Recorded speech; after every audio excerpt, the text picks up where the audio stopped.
Today's episode of True Crime Tuesday is brought to you by Blue Chew. Try Blue Chew free when you use our promo code DARKNESS at checkout and just pay $5 shipping. That's BlueChew.com, promo code DARKNESS to receive your first month free.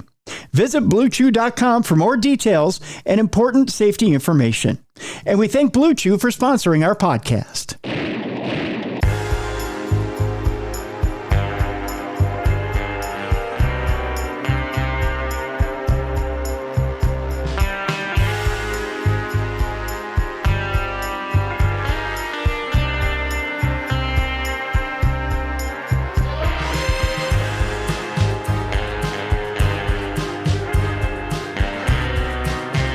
Welcome into the best in true crime podcasting. This is True Crime Tuesday. I'm Tim Dennis. A little different show for you today. We're ripped from the headlines. We're going to take some of those headlines you may or may not have heard of.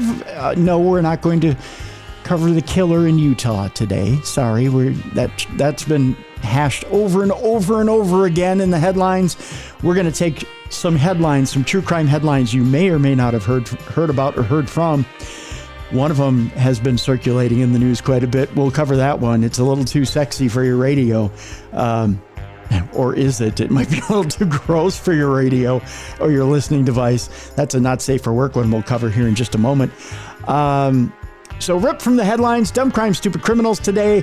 In order to do so, we need a co-host. A co-host with the most. The co-host that is big and cuddly. The BCB, the big cuddly bear himself, Beer City Bruiser. Bruiser, how you doing? I'm doing fantastic. We're not going to discuss the Idaho guy that just won't get off my TV screen, will we? No, you know what? Although it is a fascinating case, I think you can only go so far with it. And I think we've mined all the information we can out of that deal. Yeah, there's nothing new coming out till June when he goes to court.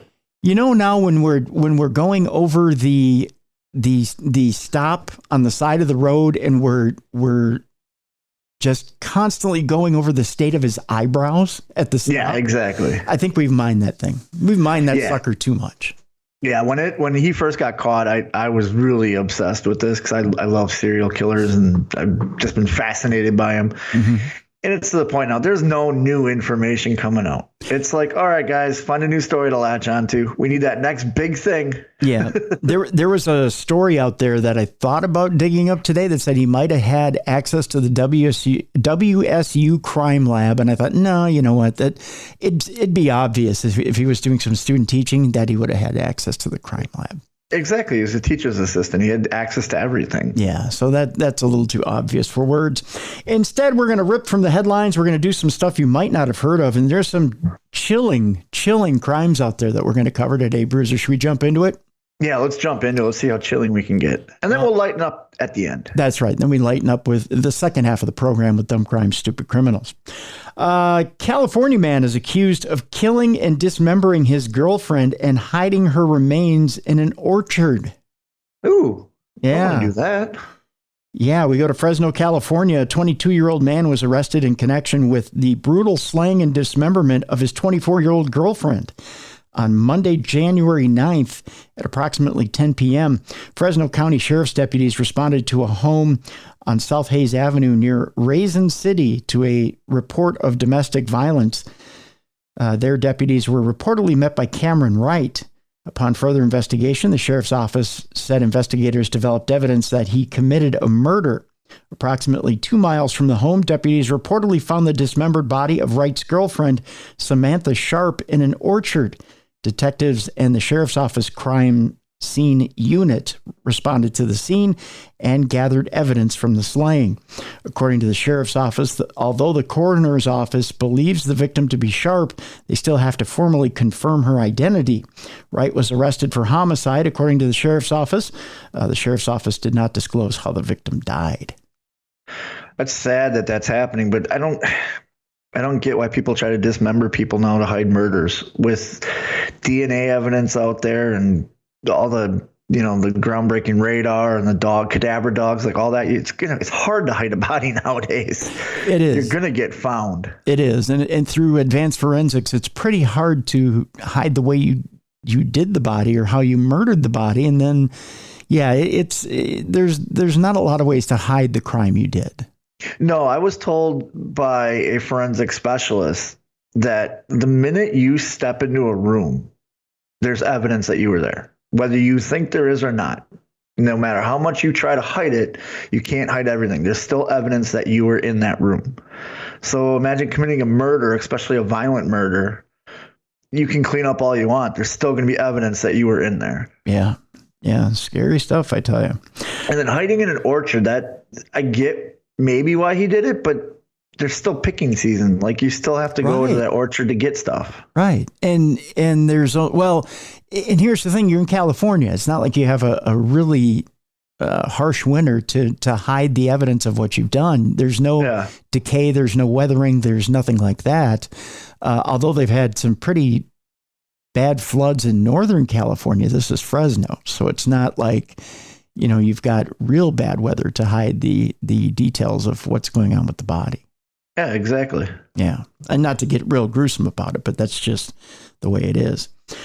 A California man has been sentenced to life for stabbing his boyfriend, or it might be her boyfriend. I have to look here. No, it's his boyfriend. 93 times on the side of a rural road in Texas. That's a lot of anger. That's an angry crime. 25-year-old man was sentenced to life in federal prison this week for traveling from San Diego and stabbing his boyfriend over 90 times on a rural road in Texas. On Thursday, January 12th, the U.S. Attorney's Office for the Northern District of Texas announced that Alexander Yoichi Dubarik's official sentencing had taken place. He pleaded guilty to one count of interstate domestic violence, resulting in death in July of 2022. On October 31st of 2020, Dubarik flew from San Diego to Plainview, Texas, where his boyfriend lived. He reportedly landed in Lubbock, Texas, and purchased a Toyota Camry for $3,000 from a Sam's Club. I didn't know you could do that. You can buy cars at Sam's Club? Well, you can in Texas. That's news to me. Yeah.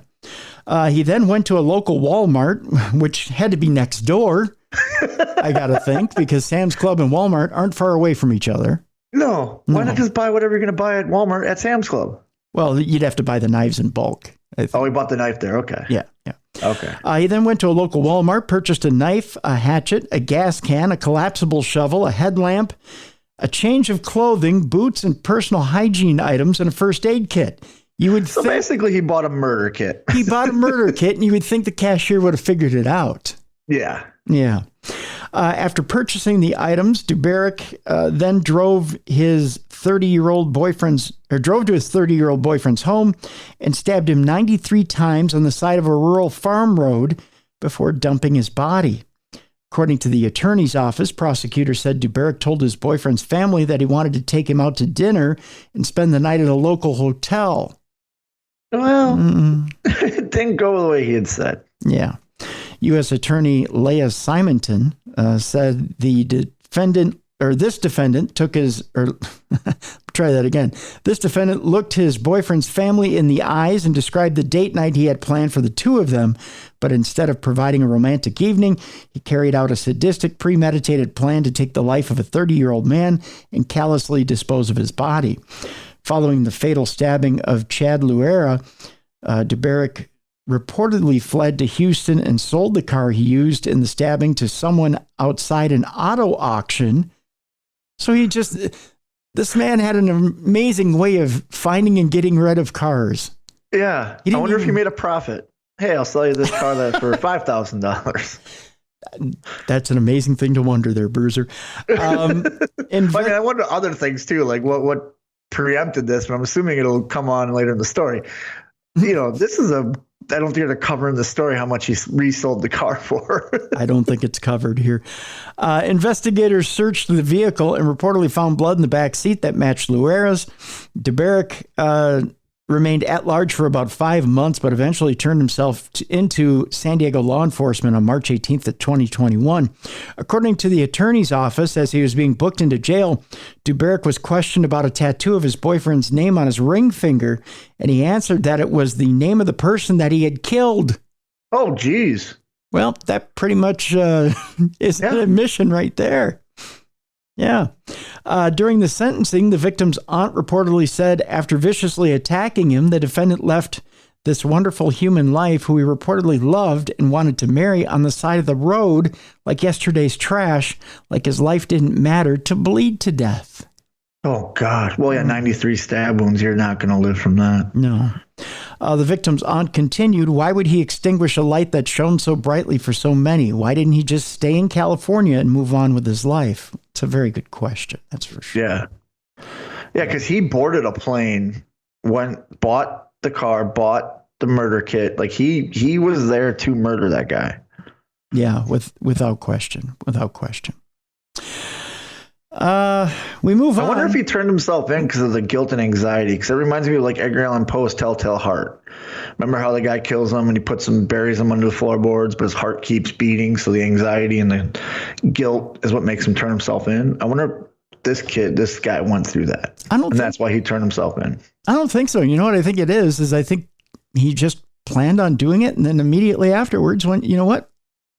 I've done what I went to do and my life is over. Okay. Yeah. And just turned himself in. It doesn't seem like it was so much guilt as it was the end of a mission.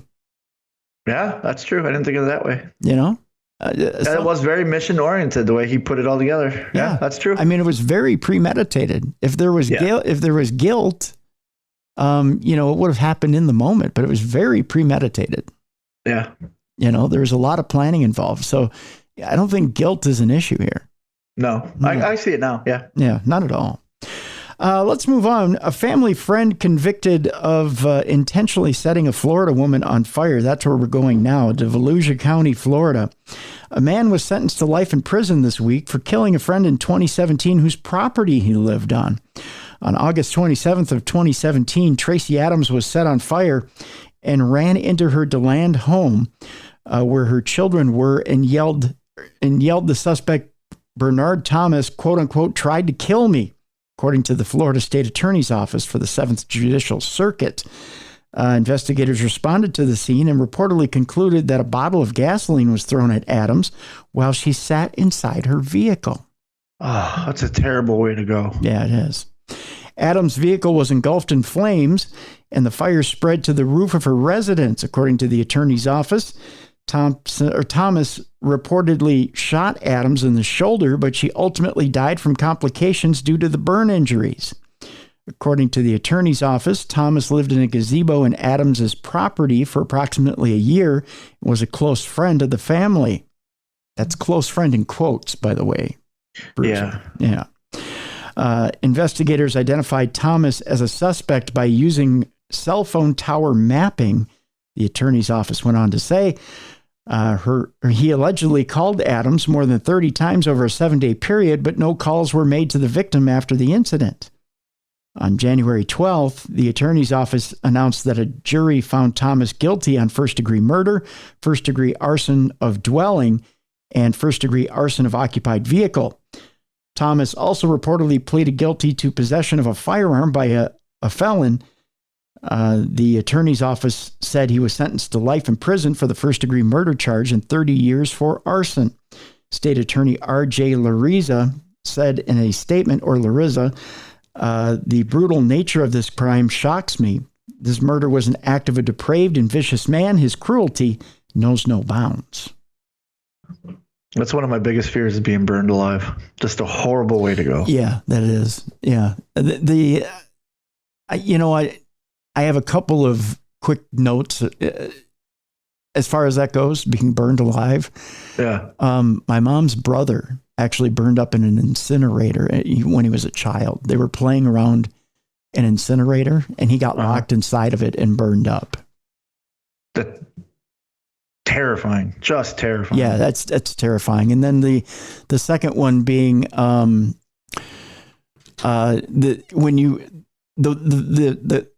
there's a famous video of a monk setting himself on fire. Yeah, the Rage Against the Machine cover has that. And that's not, they weren't setting themselves on fire. It was people, they were protesting and people were dumping gasoline and lighting them on fire to see if they would break their meditation. Yeah, yeah. And Rage Against the Machine took that and put it on their album cover. But it's just, man, that painful, scary. Yeah. You know what I mean? Yeah. And these monks, like, that were being lit on fire didn't move. They were so deep in their meditation and dedicated. Right. Right. Yeah. I can't. Yeah. I just can't. Yeah, that's a terrible, terrible way to go. That's my number 2 fear of dying is that. Yeah. Number 1 is drowning. I don't want to drown. Yeah.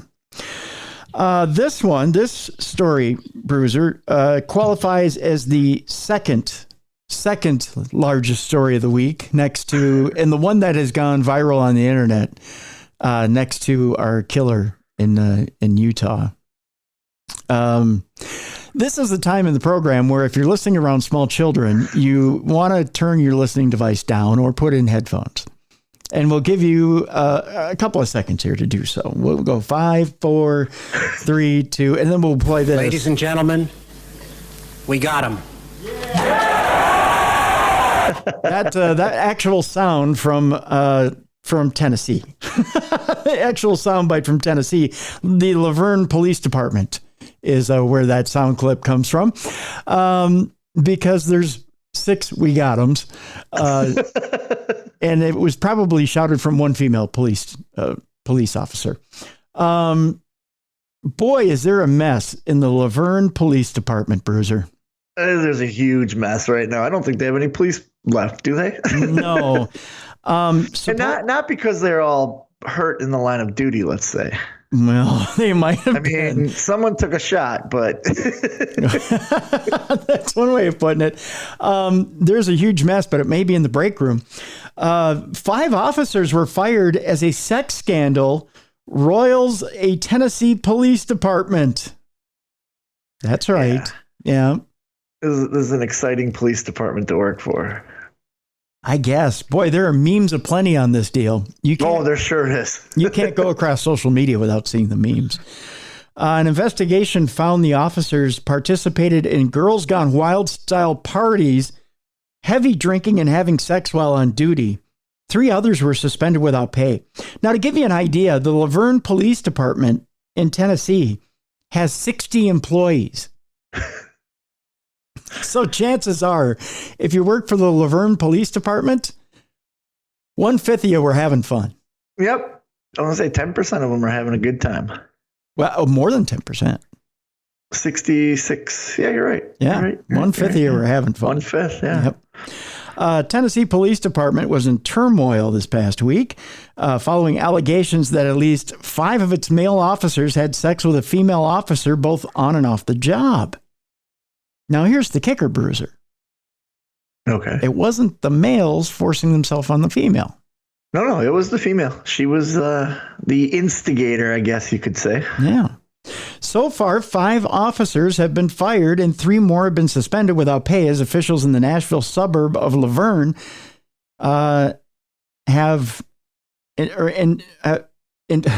I'm speechless on this, investigate the allegations against the 60-person police department that, according to Mayor Jason Cole. The situation is unacceptable, and as soon as it was brought to our attention, it was immediately investigated and action was taken upon the individuals involved, Cole said in a statement. Our top priority moving forward will include rebuilding the public's trust. You think? Because instead of defending the public, they're on the back boozing it up and partying and caught with their pants down, literally. So to speak, yeah. How'd you like to be the one good cop? Like, wait a minute, we were doing what now? Huh? Where was the memo? We did, huh? We did what? With who? The accounts of Laverne police officers were in an internal report about the department's investigation obtained by NBC affiliate WSMV in Nashville. The officers spoke about sharing cell phone photos of their genitals. Well, you know, sometimes you're waiting a long time on a bust. Yeah. Hey, I'm on the stick out. Here's what it's doing to me. Having sex in the police station on duty and taking part in Girls Gone Wild type parties. Interesting. The actions of a few do not represent the department as a whole, Police Chief Burl Chip Davis said. Burl. That's a great name. Burl, yeah. Davis said that despite the firings and suspensions, we have sufficient staff to cover all of our patrol shifts, he said. Counselors have been brought in to help our officers work through these circumstances. What are the counselors going to do? Sorry you were left out, weren't punished. Do you feel bad that nothing, you weren't involved? I mean, you didn't get any? Yeah, how does it make you feel that your partner was chosen, but you weren't? Are you okay? You feeling your self-esteem good? Megan Hall, the female officer at the center of the scandal, has been fired, according to city officials. Literally the center of the scandal. Also sacked were Sergeant Lewis Powell, Sergeant Henry Ty McGowan, Detective Seneca Shields, and Officer Juan Lugo Perez. Officers Larry Holliday, Patrick Magliocco, and Gavin, I believe it is Shaberl, have been suspended. NBC News tried to contact all the officers who were dismissed or suspended but got no response. In addition to violating departmental rules against having sex while on duty, they are accused of impeding the investigation by lying about their actions and engaging in conduct unbecoming of an officer, that according to the investigative report. None have been charged with crimes. City spokeswoman Ann Smith said the Rutherford County District Attorney's Office told WTVF-TV of Nashville that it was monitoring the situation. Earlier, Police Sergeant Eric Stotts, who is president of the department's Fraternal Order of Police chapter, told news media that none of the officers would be making a statement. Stotts owns the houseboat on which a wild hot tub party was held last Memorial Day, where officers were drinking heavily and where at one point Hall lost her top and had vodka poured down her throat. That according to the investigative report. Stotts is not accused of any wrongdoing.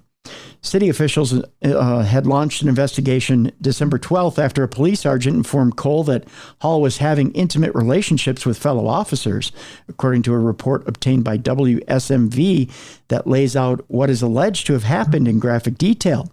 Under questioning, Powell, Magliocco, Holiday, Shields, and Lugo Perez all admitted to having sex with Hall, that according to the report. Hall also admitted to having sex with those officers and with McGowan. The report also went on to say, she said she also shared nude images with Holiday, Magliocco, McGowan, and Shaberl. Shields told city investigators that Hall performed oral sex on him in the police gym after initially having claimed, "I have never, ever had sex with Megan Hall," the report says. It's still sex there, buddy. when did police work get done? That's what I want to know. That's what I want to know too. And they said there was no crimes committed, but isn't time theft a crime? I think you're right. Time theft is a crime. At least that's what they tell you on the job the first day. Time theft is a crime. And that's what Dwight Schrute said on The Office. Time theft is a crime. Powell also initially denied having had any sexual relationship with Hall, according to the report. He later admitted in the report that he too engaged in oral sex with Hall on duty in a police substation. Powell also admitted that as the investigation progressed, he and Hall compared notes in a failed bid to keep their tryst a secret from investigators. Powell confirmed that he and Hall met at Planet Fitness. Well, at least they took it off of company property. Yeah. Powell confirmed they discussed the investigation, and Powell told Hall he denied all the allegations during his interview with HR. Magliocco told investigators that in addition to having sex with Hall, she also proposed doing things with him and his wife. Well, okay. So she's an equal opportunity, I guess. Holiday also reported that Hall floated the idea of having a threesome with him and his ex. I guess. She's just leaving her husband out of it. Yeah. We'll update you on the husband in a second. Holiday and Magliocco expressed concern in the interviews about Hall's heavy drinking and mental health, according to the report. Magliocco reported knowing that Hall unloaded her weapon and dry fired the gun at her head so she could hear what it sounded like. Yeah, then they might want to report her to a superior. Yeah. But Magliocco admitted not reporting that to anyone until December 8th, when he said he called Stotts to relay these concerns to leadership. McGowan revealed in what the report described as contentious interviews with police brass that he once went to Hall's house with another female and exposed his genitals. He was also accused of trying to intimidate a city human resources assistant by grabbing her by the neck. McGowan claims that it was playful. However, it was unwanted and an aggressive form of physical contact that is not permitted at work, according to the report. Lots of things going on there in the Laverne police department. Now, they all missed the video, the sexual harassment video that they show you on day one, didn't they? Yeah, there's a video. Yeah, there's a video I think they all should have watched. I haven't had I guess you could say real job in many years, but I remember back in the day, your first day, they play a sexual harassment video, and this is how you're supposed to act at work. Right, and you sign a paper. Yeah, that video is not a suggestion, correct? It's a don't do this. Right, you follow the law to and fro and by the letter. And you'd think the police would know the law. Right. You should know the law. Right, you should know the law. Now, there's an update to this story having to do with the husband of the lady involved in this, and that this is a little disturbing. I'll give you that, and it has to do with the fact that the husband of the Tennessee cop at the center of the department sex scandal is sticking by his wife. Why would you stick by her? Well, she pretty much had a run of that whole department. That's a good way of putting it, Bruiser. He's standing by his wife. He said she instigated it. Yes, she was the instigator in most situations. He says, actually, it's. Let me read the quote here from Jedediah Hall's boss, Coffee County Sheriff Chad Partine. He told the Daily Mail on Friday, "I don't know how he's doing it. He's more of a man than I am, but he's trying to salvage his marriage." Jedediah Hall is the husband. Jedediah's wife, Officer Megan Hall of the Laverne, Tennessee Police Department, was fired after allegations emerged that she engaged in sex with her coworkers, sent nude photos, took off her top at a Girls Gone Wild themed hot tub party, and performed oral sex on two fellow officers while on duty. To give the man credit, he's trying to keep the marriage together. He's taking those vows seriously. Yeah. Now, Megan Hall had told her coworkers she was in an open marriage, according to investigators. Okay, so maybe that is the case. Maybe he's got non-work related relations on the side. We don't know. One of her coworkers, however, said that Jedediah, who the Daily Mail reported is the son of a pastor, was not on board with that. Okay. So she was saying it so that they're like okay with doing what they're doing. So even her coworkers knew that he was not on board with that. Yeah, and they still went along with it. Yeah, and they still went along with it. Partine said the former park ranger had been in training for a job with the Tennessee Highway Patrol, but pulled out. I hate to use those words, but pulled out after the allegations against his wife became public. He's since become a deputy in Coffee County. Well, he probably figures she's attracted to men in uniform, so he wants to wear a uniform. That's a stretch, but okay. Partine went on to say, "I have offered and extended him any resource that he needs, and all he says is, 'Sheriff, I just want to work for the citizens of Coffee County, and I love what I'm doing.'" This guy sounds like a stand-up guy. Yeah, this guy sounds like a guy I want to go have a beer with. Yeah.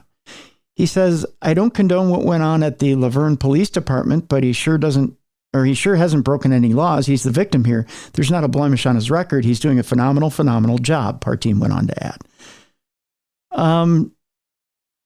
So Magliocco, who we had mentioned earlier in the story, one of the guys who had been with his wife, says Jedediah really wasn't on board with his wife having a threesome. He's the guy who's coming forward and saying the guy wasn't on board with his wife doing things with him and his wife. Right.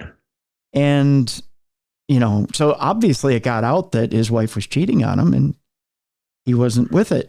Magliocco also expressed concern for Megan Hall's mental health, claiming she had been prone to heavy drinking. He also said she had once, again, pointed an empty gun at her head and pulled the trigger so she could see what it sounded like. So there's a lot. I wonder if he's staying with her to get her through this hard patch mentally and get her the help she needs, knowing that a divorce on top of all this might send her over the edge. Maybe. Which he's, again, a stand-up guy for doing that. I think there's more than that. I think he's probably, being a pastor's son, he's a guy of good character. And that too. And he loves his wife, and he just knows that she's, there's some serious things wrong, and she needs some real help there. Right. Yeah. So he's probably just trying to, get her the help she needs and get through this and see if he can save the marriage. And that's is sad, because the poor guy's being dragged through the mud online, and he shouldn't be, because he is the victim here. Like, if there's a victim in this, I can't even say crime, but he is the victim, along with the other spouses of the other officers. Oh yeah, absolutely. Absolutely. He is a victim. Well, he is a victim of a crime here, because technically it's a crime against the people of Laverne, Tennessee. Yeah. Yeah, absolutely. Absolutely. With that, in transitions of all transitions, Bruiser, folks, when we come back, more ripped from the headlines. And boy, have we got some kind of grisly headlines to get to you. And then a little bit later in the program, dumb crimes and stupid criminals. We'll lighten it up a bit with the Cruiser and the Bruiser right here on the best in true crime podcasting. This is True Crime Tuesday. Welcome back to True Crime Tuesday. This is Ripped from the Headlines. We've got some dumb crimes and stupid criminals coming up a little bit later. I'm Tim Dennis. Right over there is Beer City Bruiser.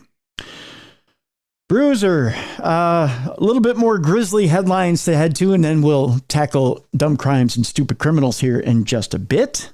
Okay. So a little grisly, then a little funny. A little grisly, then a little funny.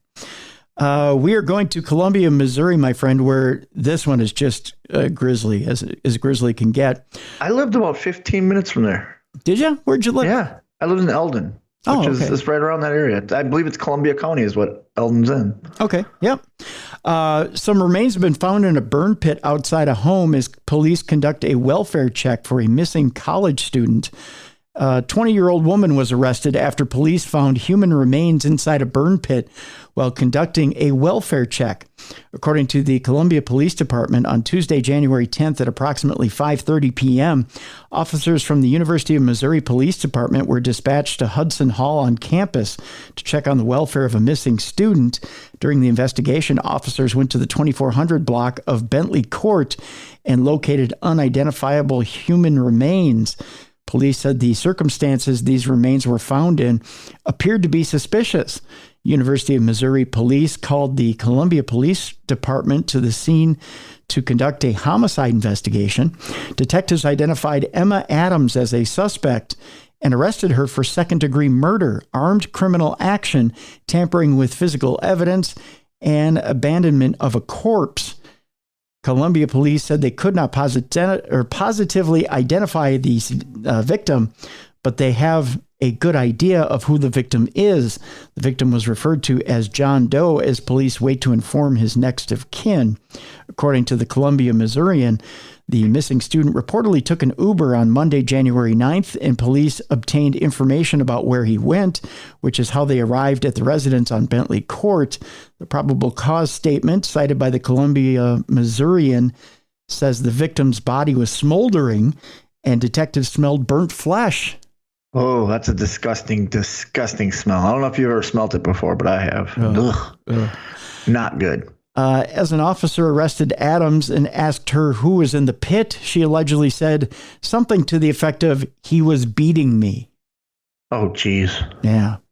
She allegedly said she stabbed the man in self-defense. Detectives reportedly found bloodstains coming out of the home and ending at a parked car, as well as a bloody knife and a smashed cell phone in the sink. Court records show Adams was scheduled to appear in court on Thursday, January 12th for her arraignment, but did not show up because she refused to come out of her cell. The second arraignment is scheduled for Friday, January 13th. No word on whether that actually happened or not. Adams is being held in the Boone County Jail with bond set at $1 million cash. You can stay in your cell all you want. They're not going to forget about this. You're getting arraigned. Yeah, you know? Yeah, you are getting arraigned. You're right. You're just prolonging the inevitable. You're right. A decomposing body was found in a clothing donation bin, identified as a missing South Carolina mom. Oh, this is sad. Yeah. We go to Kershaw County, South Carolina, where officials have positively identified the woman whose decomposing body was discovered in a clothing donation bin on New Year's Eve.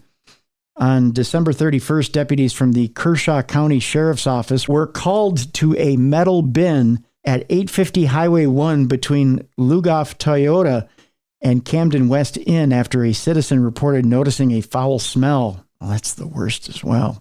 Yeah. Kershaw County Sheriff Lee Bowen told WACH-TV that the South Carolina Law Enforcement Division was processing the scene as they would a homicide investigation. Bowen said, unfortunately, it appears the body has possibly been there for months. It was badly decomposed and mostly skeletal. Oh. Yeah, that's so horrible. Whoever dumped her knew that it wouldn't be found for a while if she was dumped there. Right. Investigators initially said they believed the remains were those of a woman, but they could not get any more specific than that. The coroner conducted an autopsy last week, and WIS-TV reported that the remains were positively identified as 47-year-old Leslie Lemoyne. A tattoo on her calf reportedly helped the identification process. According to WIS, Lemoyne's daughter, Hannah Gates, said she had not seen Lemoyne since March. Kershaw County Coroner David West told WIS Lemoyne's body will undergo toxicology tests, and some of her bones will be sent to an anthropologist to see if she suffered any trauma. Kershaw County Sheriff Lee Bowen added, we're assuming that the location we found her in was just where her body was dumped at. It's a dump location, not necessarily the location where she passed away at. Gates is reportedly now trying to obtain full custody of Lemoyne's 10-year-old daughter. Lemoyne's family described her as a funny, charismatic, free spirit that loved Jesus and having a good time in her obituary. She reportedly dealt with addiction for 30 years. She leaves behind her mother, stepfather, brother, daughters, and other family members. It's sad, but there's two ways this could go. If it was a homicide, she was dumped there, but it could also be if she was an addict, she could have climbed in there herself and then something OD or something and passed. She could have relapsed. She could have been cold and climbed in there to get warm. Right. Yeah. There's numerous things it can have. It's a sad story overall. Right. Exactly. She could have climbed in there to get warm and smothered to death. She could have climbed in there to get warm and froze to death. She could have, there's many ways she could have died, or she could have been killed and dumped in there. Yeah. Yeah. There's many things that could have happened. Well, prayers go out to the family, though. At least they have closure, because she went missing in March? It's almost a year of being gone. Yes. Yeah. Yes, indeed. Finally, and ripped from the headlines today, a Pennsylvania woman is sentenced for bathing her kids in bleach and giving them meth. We normally don't like to do kid stories on this, but it's an important story, so we figured we'd pass it along. We go to Bellefonte, Pennsylvania, where a 33-year-old woman was sentenced to a little less than 2 years behind bars. This is the tragedy of this. 2 years. 2 years for doing that to the children? Yes, for bathing two of her children in bleach and giving one of them meth.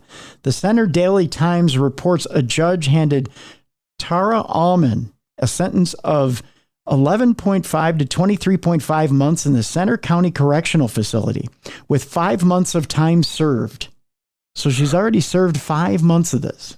What does she have on that judge for him to be so lenient? Right. After she pleaded no contest to 2 counts of child endangerment, the judge also sentenced Allman to 5 years of probation. So she only gets 5 months of probation on top of that really, really lean sentence. Yeah. Yeah. According to WGAC-TV, in April, Bellefonte police received a report from Children and Youth Services alleging Allman smoked meth and gave some to her children. Allman's oldest child reportedly told police they were failing school because they had to take care of their younger siblings due to the fact that Allman was always sleeping. The oldest child also told police Amon sprayed some of the children with bleach because she believed there were bugs coming out of them.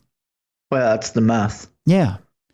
The probable cause affidavit cited by the Center Daily Times alleged one child informed police their bathroom smelled like a pool.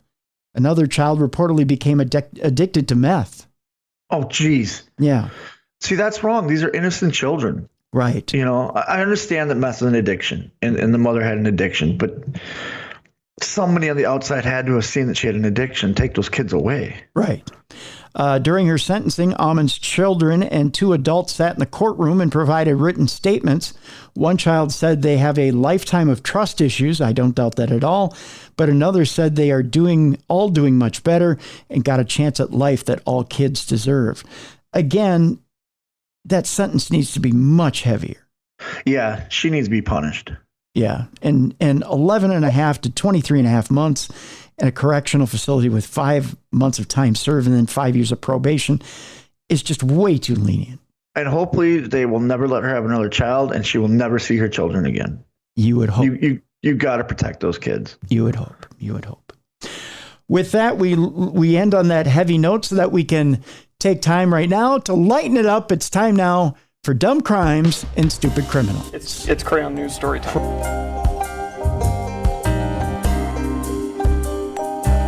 What happened with this dude, Christ Bearer? I heard he cut his penis off and then jumped off a balcony.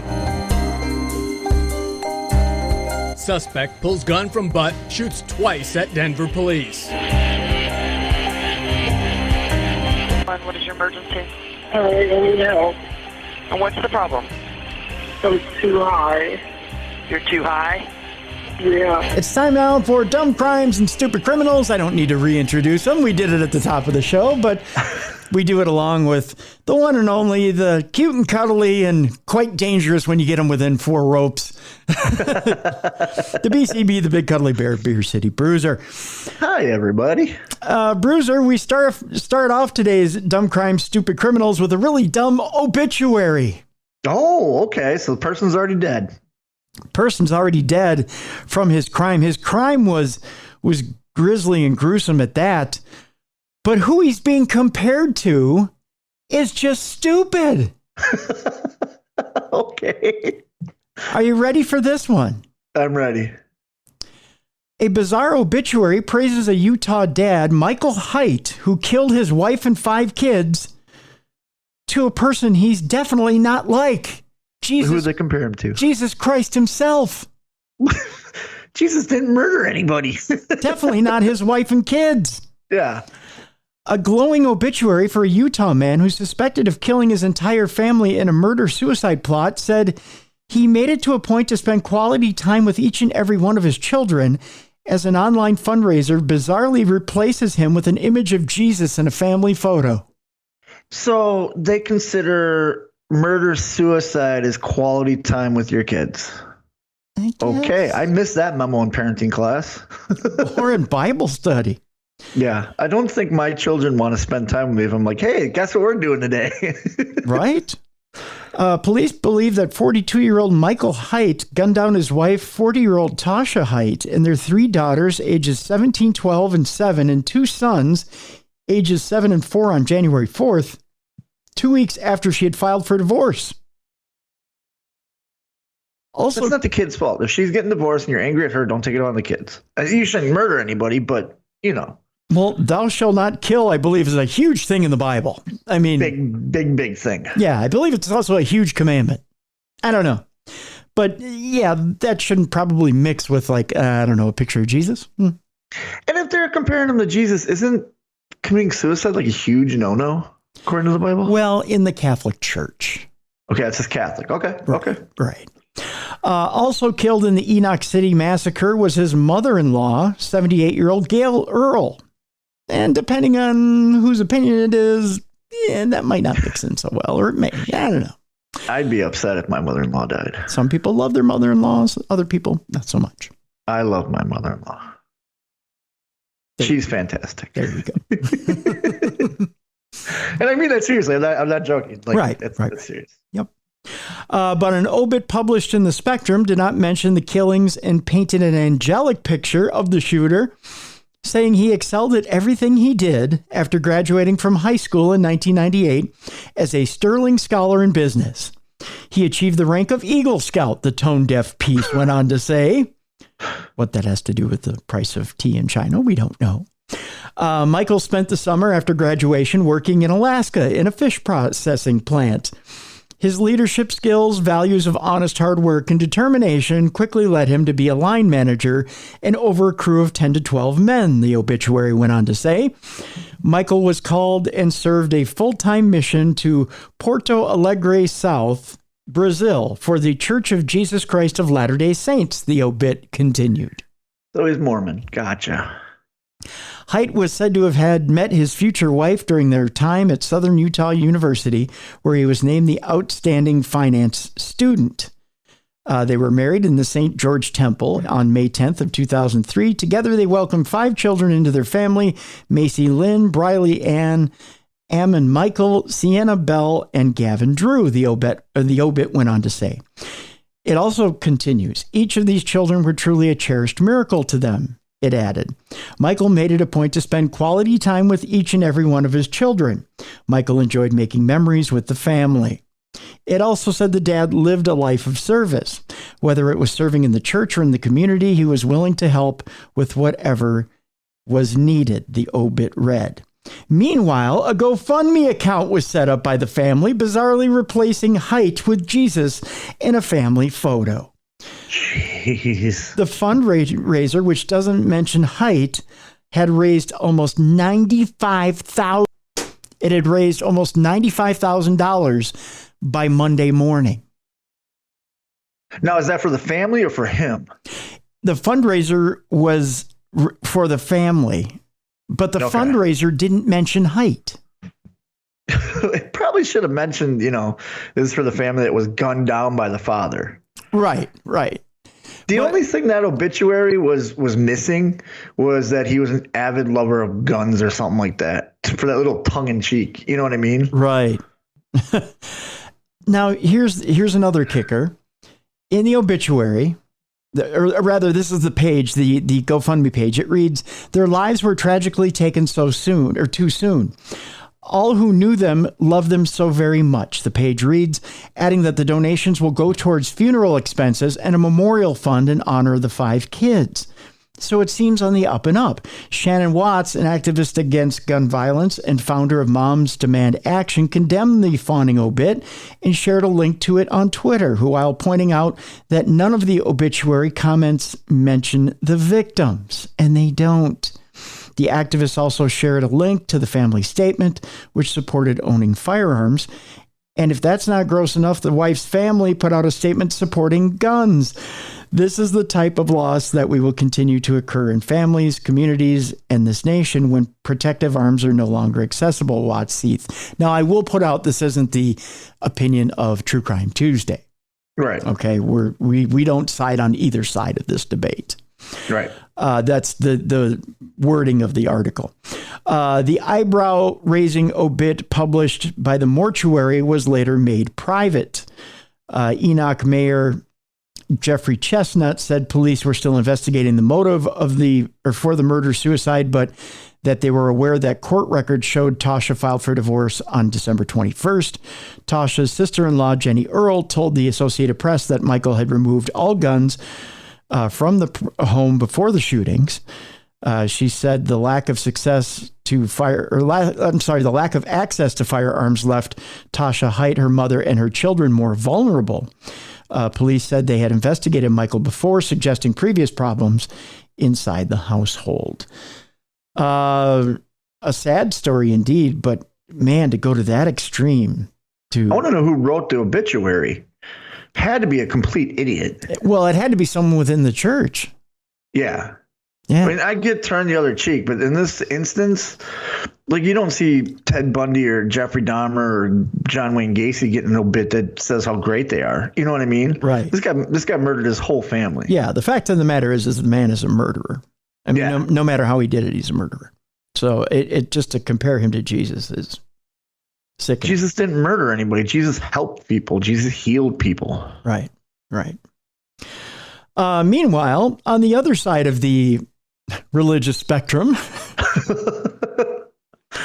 a man accused of targeting New Jersey Catholic churches is caught in a vandalism spree.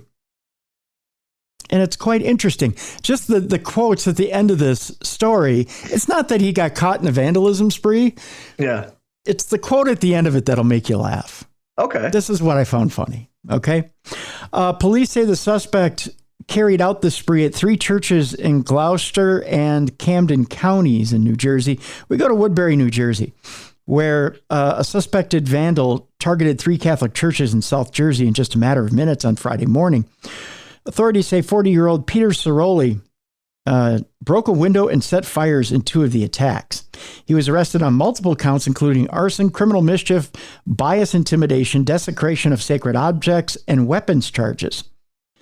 The quote here from Gloucester Township Police Chief David Harkins is, "We are still actively investigating his social media pages and anything else. We have no ties to any organization that's anti-Catholic at this time. We are not sure what his motivation is." Investigators say that it began at 7:11 a.m. Authorities accuse Ciroli of setting a 10-foot cross on fire on the lawn of St. Patrick's Church in Woodbury. About 15 minutes later, he then allegedly made his way to St. Teresa's Church in Runnymede, New Jersey, I believe that's how it's pronounced, when he attempted to throw a rock through a window. A witness followed the suspect and provided information to police as Ciroli traveled in a white pickup truck to St. Agnes Church in Gloucester Township. The suspect was then seen throwing a brick through the main door window before driving across the parking lot and setting fire to a flagpole with an American flag. Now that you just don't do. No, you don't do any of this. You don't do any of this, but the flag especially. Yeah. Norberto Cruz was working maintenance at St. Agnes and says he yelled at the suspect to stop and put out the fire. He just kept doing what he was doing. He had a gallon of gasoline. I was able to get part of his tag numbers and call 911, said Cruz. Police would arrest Ciroli after a, get this, slow speed chase in the parking lot of a Seventh-day Adventist church on Good Intent Road in Deptford, New Jersey. I love slow speed chases. Right, a slow speed chase. I love watching them on the body cam or the dash cams, especially when the guy's putting his blinker on to let him know he's turning. Right. Slow speed chases kill me. They're the funniest thing ever. Yeah. So authorities say gas cans and bricks were found in the bed of his truck. Now, Father Joseph Zolak of St. Agnes Church, God bless him, says, "We forgive him. We are grateful no one was hurt. We can replace glass." Yeah, that's true. That's a great attitude. I mean, even though this guy was trespassing on your church and he's just an all-around dick. Yeah. God bless you, Father. Yep. He's got the right attitude. Despite vandalism, Mass went on as planned Friday morning at St. Agnes Church. Parishioners throughout South Jersey are still concerned, however. Here's the quote. That absolutely kills me. Father says, "No big deal. It's glass. We can replace it. We forgive the guy. It's all good." He turns the other cheek. Right. He preaches the walk. He walks the preach. Right. He's being very holy and very biblical. Following Jesus's teachings. Yes. Right. Not the Jesus that murders his whole family. Right. Here comes a parishioner, Kathy Cacciola, attends St. Patrick's Church. Okay. What does Kathy have to say? She says this. All the gospel, I should do the accent, but I'm not gonna. All the gospel readings this week were about Jesus driving out demons, and then someone comes along and lights a cross on fire. I just couldn't believe it. Like, isn't there something else you can set on fire? Like an old trash can or something? How about we don't light anything on fire? We just leave everything alone. Right. The Diocese of Camden provided this statement to Action News. Action News! At a time when houses of worship often seem to be the target of individual angst, it is reassuring to know our local police departments take incidents like this so seriously and act quickly. While we do not yet know the motivation of the person currently in custody, I ask the Catholic faithful of South Jersey to offer prayer that he might find peace. Now that's nice. That's nice. But old Kathy Caccioli... Kathy's like, go light a dumpster down our church. Cacciola says, couldn't you light a garbage can on fire or something? Leave Christ alone, for crying out loud. We just learned about demons. Come on. I don't know why I'm Southern. I don't know. Come on. It was South Jersey. That's why. Yeah, she's Jersey. It was South Jersey. It was South Jersey. That's why. In other news, dumb crimes, stupid criminals. By the way, enough with the emotional support animals on flights that aren't dogs or cats. All right. You don't like the emotional support monkeys? Oh no, we can use the monkey too. Okay. But other than that, you don't like the rabbit? Emotional support rabbit? No. Other than that, that's the cutoff. Okay. No emotional support donkey. No. Takes up too much room in the aisle. I looked into it and like, I'd love to travel with Ziggy, but you still have to pay for a ticket because they're so big. Right. She's too big. Yeah. Ziggy will work. Well, can't you put Ziggy under the seat? No, she won't fit there. Really? I read a story about it was a bigger dog. I think it was a German Shepherd that fits right under the seat, just tucks itself right under the seat and just sits. Yeah, she wouldn't fit under there. No? Okay. And I couldn't get her to stay there. Well, I guess. But enough of the exotic animals, like the iguanas. Yeah, the iguanas, the lizards, bearded dragons. Yeah, enough of that. The boa constrictors. That right there is the next story. Oh, we got snakes on a plane, huh? Snakes on a plane. Wait a minute. Hey, Samuel, are you tired of those snakes on the plane? Sorry, I'm not sure about that. Oh, okay. He's not sure about that. I am sure about that. I am sure of that too. Yeah. TSA busted a Florida woman this week for trying to bring a boa constrictor on a flight. By the way, it is illegal.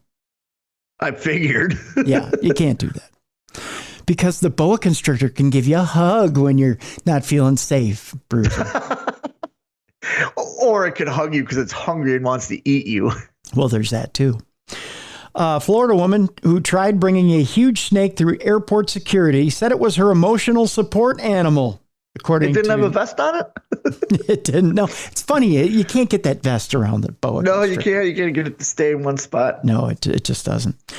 According to the TSA. The hair-raising moment happened last month at Tampa International Airport. Of course it did.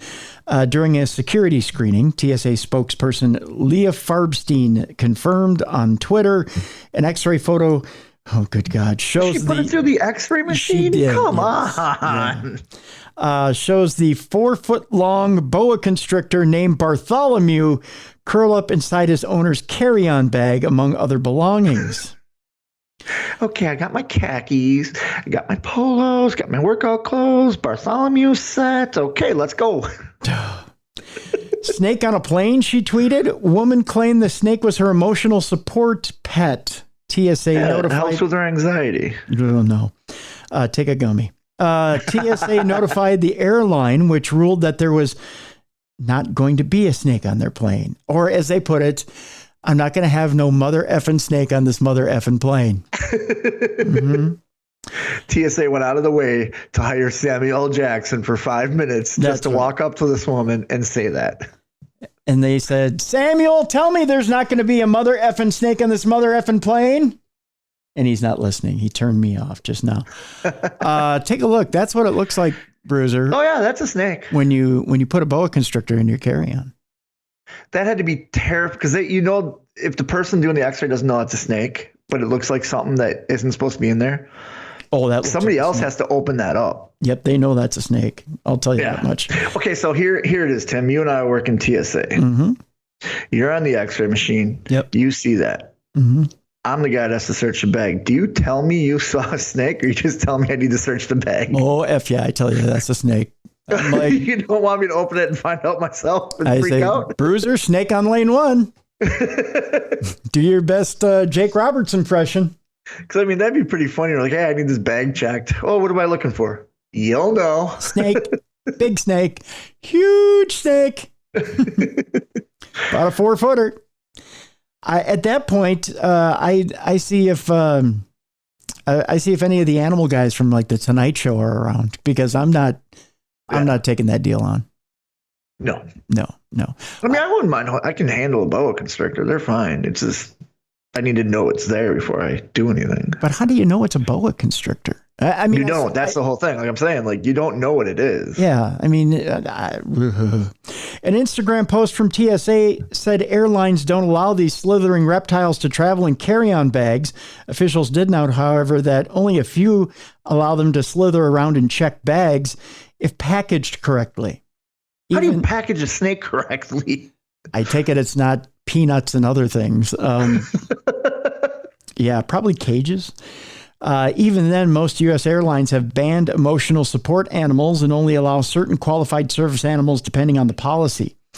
A similar story happened in November when a full-grown cat was discovered inside someone's checked bag heading to the Sunshine State.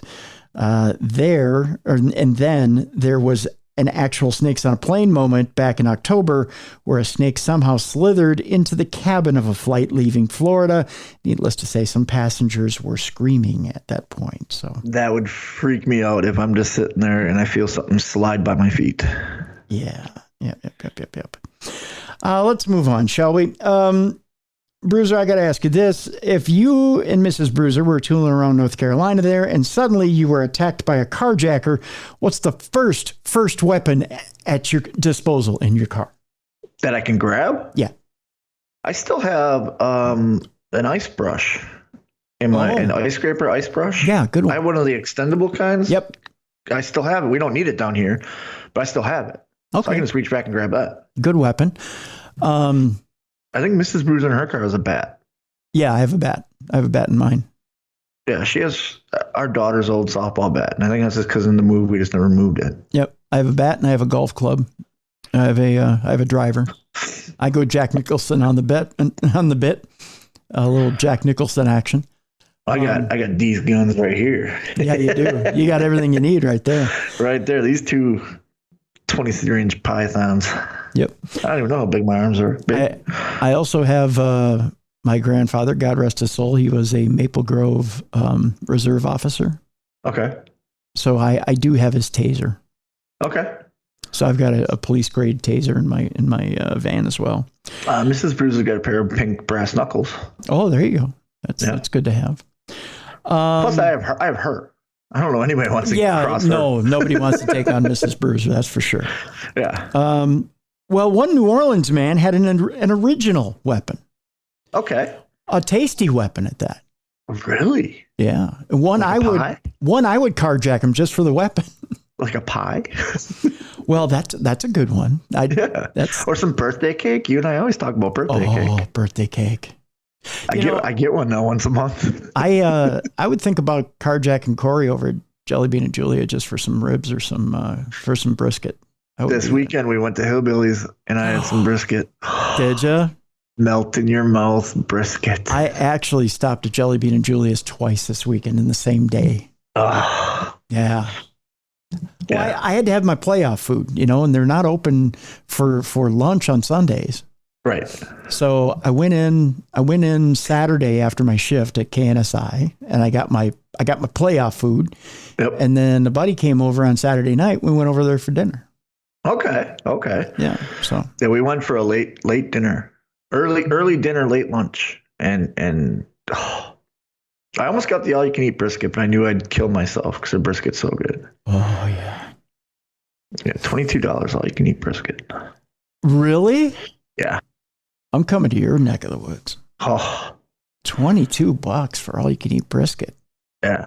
I ordered extra sauce on the side. Oh, yeah. So good. Yeah.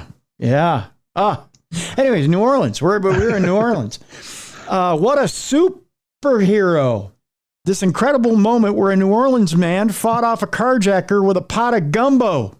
Oh, okay. Yeah, I would do that. Yeah, before wrestling that suspect through his sunroof. This just so happened to happen over Christmas Day, I believe. This is the incredible moment where a New Orleans man fought off a carjacker using a pot of gumbo he was delivering to a neighbor. I just feel bad for the neighbor. Footage shows that the suited man spotted the theft and raced onto the street before flinging his meal at the vehicle. He then leapt on the bonnet. This is a British article, by the way. The bonnet of the car, or the hood of the car, screeches forward while plummeting it with his fists. He then leapt on the bonnet as the car screeches forward while plummeting it with his fists. I had to make sure I had that right. So he jumped on the hood of the car and started punching. Yep. Oh, okay. I see. I'm looking at the video here. Carjacker gets inside the car.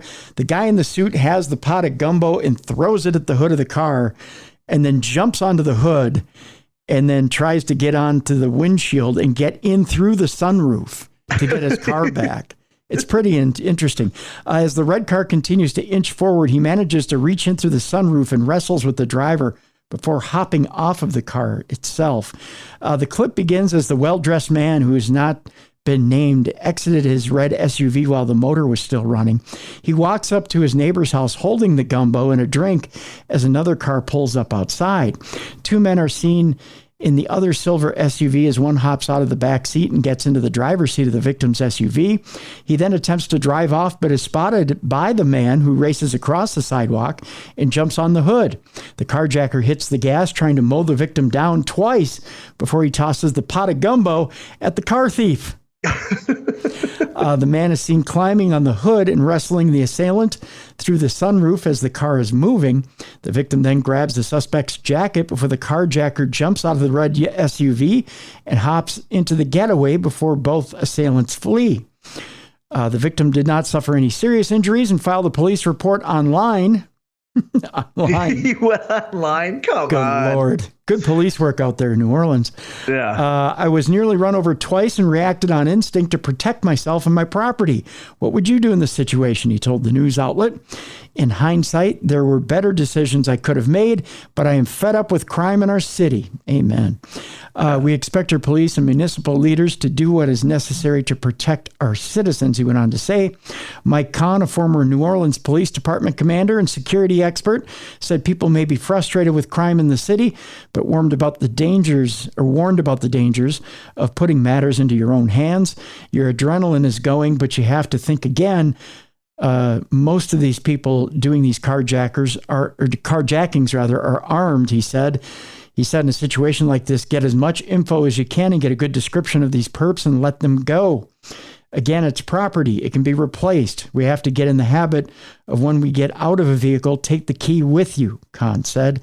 Car theft is a crime that has been an ongoing issue in the city of New Orleans. In 2022, a total of 4,011 cars were stolen in the city. Jeez. Yeah. An increase of over 35% from last year, when 2,960 cars were stolen, that according to the New Orleans City Council Crime Dashboard.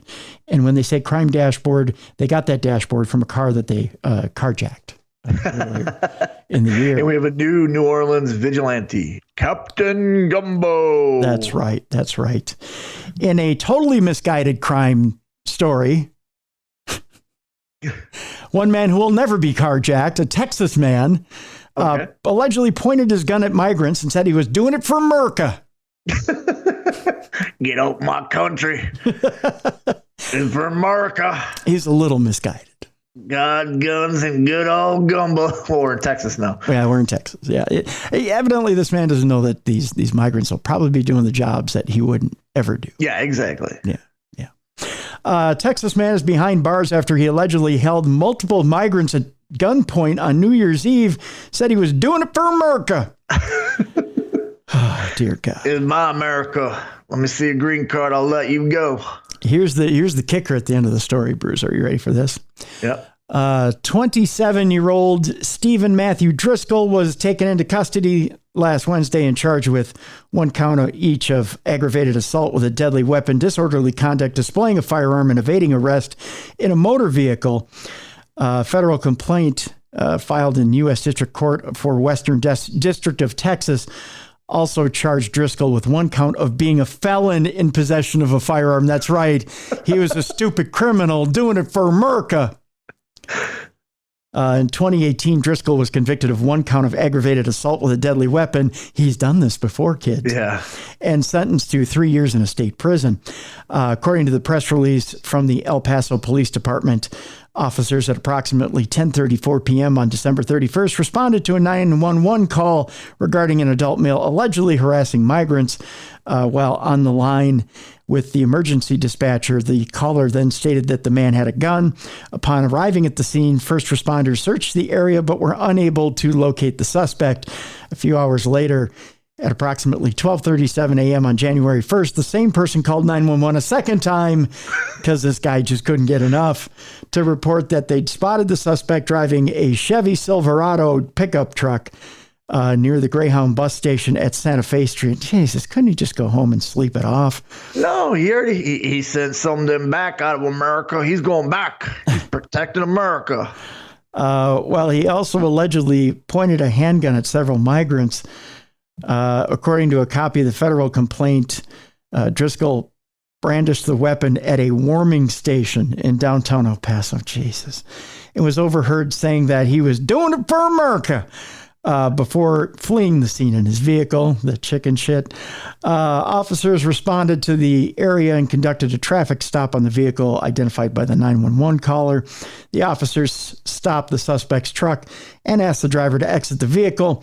The suspect initially exited the truck, but then jumped back into the vehicle and fled because he is that typical chicken shit. I'm doing this for America. For America. For America. Because of a mechanical issue, the police unit became disabled and lost sight of the suspect because they got plenty in the police budget. The following day, investigators were able to locate that Chevy Silverado and allegedly identified one of Driscoll's relatives. That'd be his uncle, who was the registered owner of the vehicle. He didn't even own his own Chevy Silverado.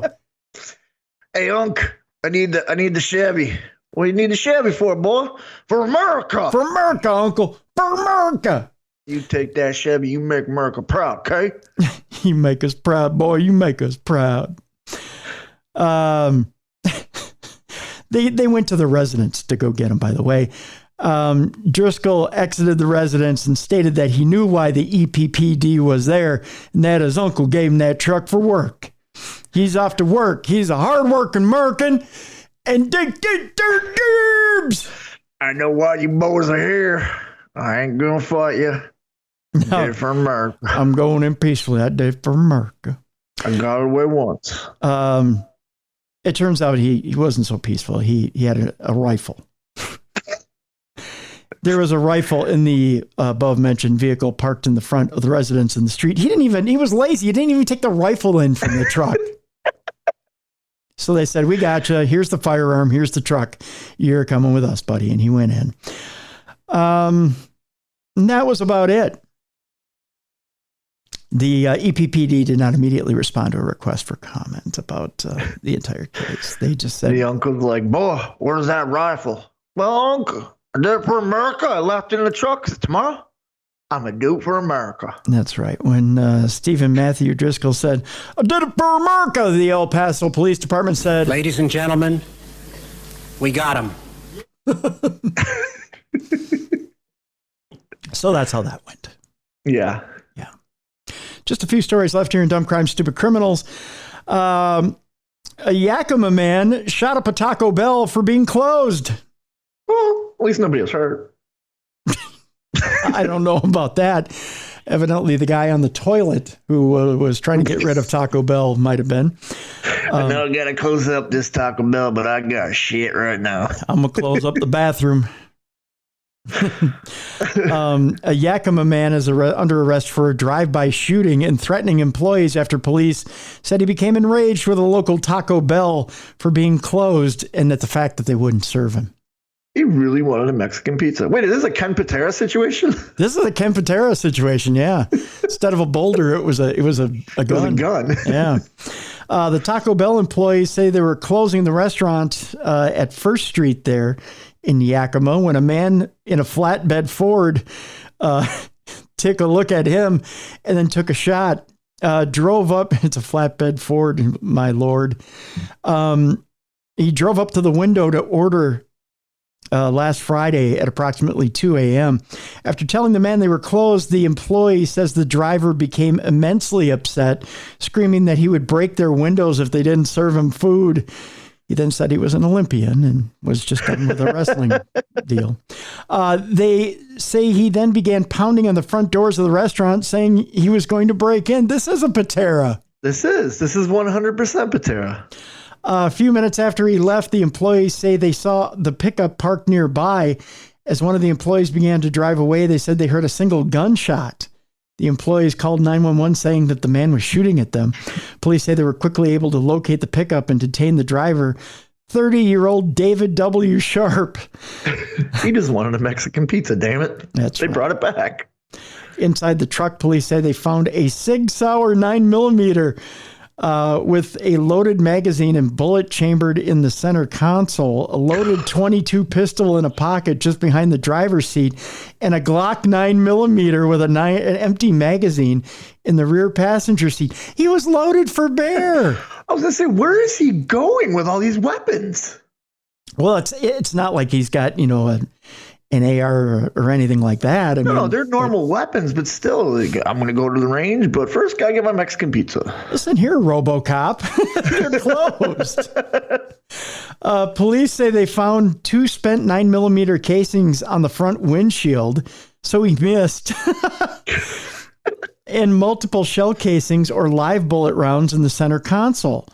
Officers investigated the Taco Bell store, and they say they found a bullet hole in the building, as well as a second grazing round on an exterior wall. They also found a spent 9mm shell casing on the ground near where the pickup was parked. Sharp is facing charges of a drive-by shooting, DUI, harassment, malicious mischief, and violation of a concealed pistol license. Of course there was a DUI. Of course there was. You don't go to and shoot up a Taco Bell for being closed. Yeah, he did. You just drive by and say, I wanted my fries. My nacho fries. Or my nacho fries and Mexican pizza. Come on. Come on, man. Aren't you guys open like 24 hours? No, I'm just going to blocka, shoot up your Taco Bell. Blocka. Booyaka. This one is unusual in that, you hear sometimes about somebody carjacking somebody and getting kids in the process, like kids in the back seat. Yeah. Okay, this woman didn't get arrested for carjacking. She got arrested for spitting on a deputy. What? Yeah, she got the wrong charge.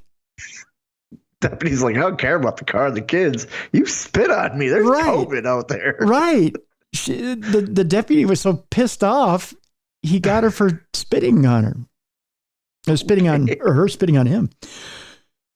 A woman Never mind the car and the kids. Right.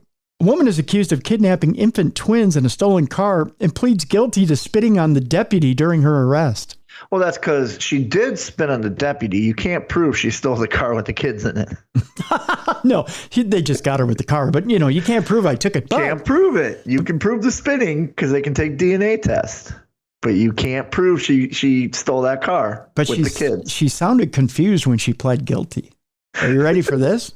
Yeah. 24-year-old woman who is accused of kidnapping 5-month-old twin boys who were in a car she allegedly drove off in has pleaded guilty to spitting on a sheriff's deputy during her arrest in that case. Nala Jackson faced a charge of battery by bodily waste, where the victim is a public safety officer, records show. She's accused of spitting on a deputy while being booked at the Marion County Jail in Indiana in December. Records show she received a 1-year jail sentence for it. That's it? Yep. Jackson announced in her first court appearance that she'd plead guilty. Asked her name, she reportedly responded with a question. Are you talking to me as a person or a slave? As a convict? As a criminal? The judge replied, I'm speaking to you as a person. Jackson reportedly gave her name as Josephus Hunt. Not Joseph, Josephus Hunt. Oh, what is going on here? I don't know. The judge asked if she understood her rights. No, yes, no. I'm pleading guilty, Jackson reportedly said. Just go ahead and sentence me. How confused is this woman? Right. That's what I'm saying. It's confusing. Does she know where she is? Like, where am I? I don't know. The judge. I'd like a 20-piece and some fries. No, ma'am, you're in the court of law. Oh. I'd like a Mexican pizza, some nacho fries. And I'm going to shoot up your Taco Bell if it's closed. The judge reportedly ended the hearing because Jackson kept cursing. Okay. She faces charges after authorities said she stole an idling car with 2 infant boys inside. The children's mother, had run out while picking up a DoorDash order from a pizza place in Columbus, Ohio. Jackson allegedly stepped out of the restaurant and drove off with the mother's vehicle, which is a Honda Accord. The boys were not harmed. One was found on December 20th outside of the Dayton International Airport. The second baby was found safe in his mother's car near a Papa John's pizza parlor when Jackson was arrested. The 5-month-old boy is in good condition and being transported to a hospital to be checked out, was the report at the time. The boy's grandmother, LaFonda Thomas, was relieved. This is going to be the best Christmas ever, she said. I'm so excited. It's a miracle. I'm overwhelmed right now. No hearing has been set in the kidnapping case, according to a Franklin County court staffer in Ohio. Online records show Jackson remains at the Marion County Jail in Indiana. Just the weirdest thing. Was she confused? She had 2 kids, so she's like, well, this one I can't. I can take care of one, but this one's got to fly out of here. I'll just put it at the airport. Somebody will get him a ticket. It's the weirdest case ever. It is. Yeah. Again, stupid criminals. Yeah. 2 more stories here, 2 quick ones before we leave you today. The weirdest reason for being arrested for almost bringing down a jet in Nova Scotia, Canada. Okay. A toppled holiday-themed projector over Christmas. Oh, yeah, you don't want that. The laser projectors on your house. Yep. Okay. Shot up in the air and Police blinded the pilot. Yep. Police say a holiday-themed projector was the source of a laser light that lit up the cockpit of a passenger jet as it was landing at Halifax Stanfield International Airport. The Royal Canadian Mounted Police say concerned citizens living near the airport came forward Tuesday to confirm that a laser projector on their property had recently fallen over and was pointing at the sky. I don't think it was concerned citizens. I think it was an angry wife going, look, my husband overdid it again. Mm-hmm. The Mounties say they believe there was no intention to aim the device at the approaching aircraft, which landed around 7 a.m. on January 2nd. At the time, the pilots reported the incident to air traffic control, saying a green laser beam had entered the flight deck as they were preparing to touch down. The pilots told the police that the light came from an area near the golf course on Old Guysborough Road. The RCMP later said the pranksters who pointed laser pens at aircraft can temporarily blind the crew and endanger everyone aboard. Those caught doing so face criminal charges under the Aeronautics Act, which come with a maximum fine of $100,000. That's in Canada. In America, it's a terrorist attack. It's a terrorist threat. Yep, it's a terrorist threat. Yep, in America. But in Canada, $100,000 fine. I'll get that out eventually. That's because they're polite in Canada. Mm-hmm. Oh, it was a mistake. We get it. Right. And finally, on today's program, I don't believe homeless people are criminals, but not all of them. The solution to the ne'er-do-wells, the shoplifters, and the homeless people in Texas and California, at least for 7-Eleven stores, is to class them up a bit. So give them tuxedos or something? No, it's to play classical music in their stores. So a little Vivaldi will get you to go va-va-va-voom and get the hell out of my store. So the homeless person is going to come in here, symphony number 5, and be like, oh, I do not belong here. Exactly. Some 7-Eleven convenience stores around the country, including Texas and California, have now started using roaring classical and opera music as a tactic to deter homeless people and ne'er-do-wells from camping out in front of their storefronts. Hey, is that Chopin? Yeah, we got to go. I cannot stand Chopin. I can't stand these here classical instruments. Let's go someplace where there's, the Stones are playing. That's right. One Texas 7-Eleven owner says the goal is to deter homeless individuals from being there and harassing customers. Some customers say they're all for the music, while others are annoyed by it. The store owner, Jagat Patel, says no one from the Austin Police Department has shown up, despite officials receiving multiple noise complaints from blasting classical tunes. He doesn't know whether the actual decibel level falls within city ordinance, but told Fox 7 that he's planning on lowering the volume on the classical music. Patel says the homeless population has been a big problem. Especially a lot of my female customers and my young customers are scared to come here because there are people constantly hanging out in the parking lot soliciting for money, he said. He says he's had to pay a professional to clean up needles. Others who work nearby say they've been attacked by homeless people. I have to carry this big old knife with me just to defend myself. It's sad that you have to do that, Joe Miranda.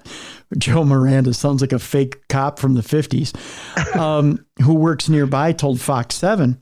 Patel says he started playing the music about 10 days ago and got the idea because other store owners around the country began doing the same. Studies have shown that the classical music is annoying, opera is annoying, and I'm assuming that they are correct because it's working, he said.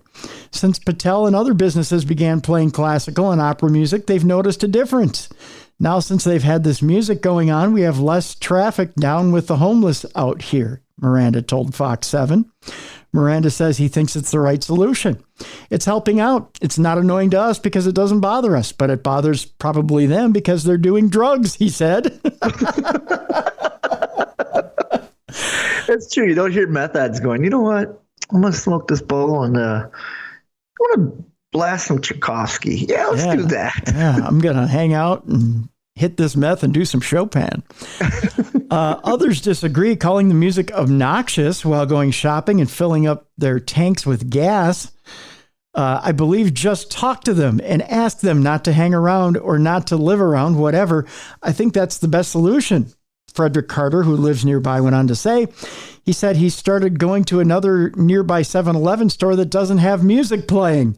This music is not very good. It's loud. It's obnoxious to me. I don't like it. You can hear it a long ways off. It's very disturbing, he said. So some customers don't even like it, which is funny. Yeah. Texas convenience stores aren't the only store tapping into Mozart, Bach, and Beethoven. Bach. With 7-Elevens in California following suit. In Los Angeles, California, 7-Eleven owners began playing classical music to help employees and customers alike feel safe amid a continued spike in homelessness in the area. The owner of a California 7-Eleven, Suki Sandhu, told the Modesto Bee that he began playing opera and classical music last year in an effort to drive out panhandlers and other loiterers from the convenience store. Once the music started, the riffraff left. Manuel Souza told it's funny that Souza is his last name. Yeah. Told the local paper, it's hard to hang out and gossip and joke around. Well, I don't think they wrote that music hundreds of years ago thinking, you know something, Philip, one day we're going to get rid of the riffraff. I don't think they thought they were security systems back then. No, I heard William Tell's Overture. The actual other name was it is Get Off My Lawn, Homeless People. Yeah, that's what I thought it was. Get fuck off my lawn. My lawn. That's what I thought it was. Yeah, I hear it. Yeah, I bet. Yeah, so that's Dumb Crime, Stupid Criminals this week with a little side of Vivaldi. We classed it up at the end there, didn't we? We did. We put a little class in it. So remember, if your little Ring camera doesn't work on your front porch, if your bear trap set up right by your door doesn't get somebody in a bind, just remember a little bit of Bach or Beethoven played on your front porch will keep the nasties away. I'll just start playing March of the Valkyries. See what happens. Or Elmer Fudd. You should have a little Elmer Fudd singing along with it. That is my favorite Looney Tunes episode ever. Yeah. Elmer Fudd in a Viking helmet. on your front porch will also get rid of any potential, any porch pirates or anybody potentially crashing into your home. That's it. That'll do it for today, folks. Tomorrow, supernatural news. We've got supernatural news for you tomorrow. And then the day after, boy, have I got a surprise for you, Bruiser. What's going on Thursday? The cast of Kindred Spirits. Ooh. Yeah. Amy and Adam, right? Amy and Adam, and potentially Uncle Chip himself, Chip Coffey. Really? Okay. Potentially. I haven't been promised Uncle Chip will show, but there's a chance he might show. So, even if he doesn't, Amy and Adam are good. That's right. Amy and Adam will be with us. We'll talk the upcoming season, which debuts on both Travel Channel and on Discovery Plus this coming Friday. So I watch it religiously. I love it. Yeah, so we'll talk to them about the upcoming season. I've been watching Amy since she first debuted on Ghost Hunters, and then I watched Adam when he did Steven, what'd they do, the Looking for the Ghost Hunter. Remember when they used to do the class and Adam won it? Oh, yeah. Made the member of it. Ghost Hunters Academy? Yeah. Yep. And then they went to Kindred Spirits, and it's amazing. Yeah, it's been a really, really good show. We're going to talk about the beginning of the season, what's going to differentiate this season from other seasons, and we're going to talk about their growth, not only as investigators, but their growth together as friends, and their growth on and off the show. So we're gonna get into it a little bit this week. So yeah, good to hear. It's going to be a good show. So Amy's one of my favorites. I got to admit it. Yeah, so that's coming up on Thursday. So that's going to be the week for Darkness Radio.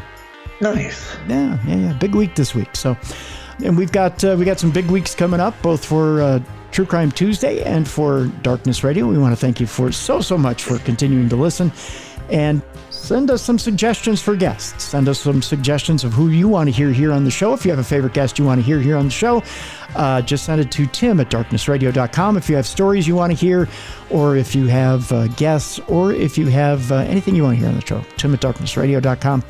Also, rate and review us. Go to Apple Podcasts, Spotify, wherever you listen to the show. Rate and review us. We'd love to see those 5-star reviews. If you so are inclined, go ahead, rate and review us there as well. Folks, we'll see you tomorrow for the best in paranormal podcasting, Darkness Radio, and we want to thank you for listening today to the best in true crime podcasting. For Beer City Bruiser, I'm Tim Dennis, and this is True Crime Tuesday.